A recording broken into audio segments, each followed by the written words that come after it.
Hi friends, আশা করি সবাই ভালো আছো, আমিও ভালো আছি। আর আমি প্রথমেই বলি যে কালকের ভিডিও অর্থাৎ রবিবারের ভিডিও আজকে তোমাদের সাথে শেয়ার করছি। তো রবিবার দুপুরে রান্নাবান্না নিয়ে চলে এসেছি। রবিবার সকালের টিফিনটা তোমাদের দেখিয়েছি, পরোটা আলুর তরকারি। আর দুপুরে রান্না করছি খাসির মাংসের পাতলা ঝোল আলু দিয়ে আর কড়াই শাকের ভাজা পেঁয়াজ কালি দিয়ে।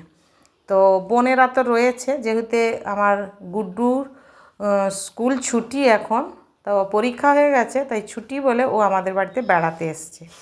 এখানেই মাসি বাড়ি, এখানেই মামা বাড়ি। তো যাই হোক, ও এখন আমার মেয়ের সঙ্গে খেলছে আর বোন হাতে হাতে একটু হেল্প করে দিল। তো ওর জামাইবাবুই রান্না করছে, অর্থাৎ আমার বর রান্না করছে। খাসির মাংস ওই রান্না করে, মুরগির মাংস হলে মেয়ে রান্না করে, আর অন্যান্য রান্নাবান্না মাছ সবজি ডাল এগুলো আমি রান্না করি। এটাই আমাদের বাড়িতে মোটামুটি একটা এইভাবে এখন চলছে। তো শাক ভাজা হয়ে গেছে পেঁয়াজ কালি দিয়ে, কড়াই শাকের ভাজা। আর এই যে এখন মাংসটা রান্না হবে। আলু ভাজা হয়ে গেছে, 500 গ্রাম মতো মাংস রয়েছে। তো প্রথমে কড়াইতে সর্ষের তেল, আর মাংস মানে মাছ মাংস আমি রান্না করি সর্ষের তেলে, ভাজাভুজি কিছু করলে ওটা আমি সাদা তেলেই করি।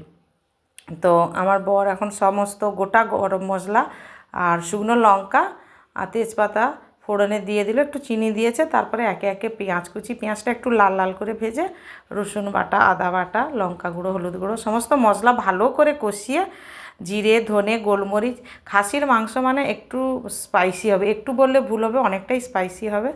তো যাই হোক, ও রান্না মানে কষানো হয়ে গেছে, প্রেসারেও দেওয়া হয়ে গেছে।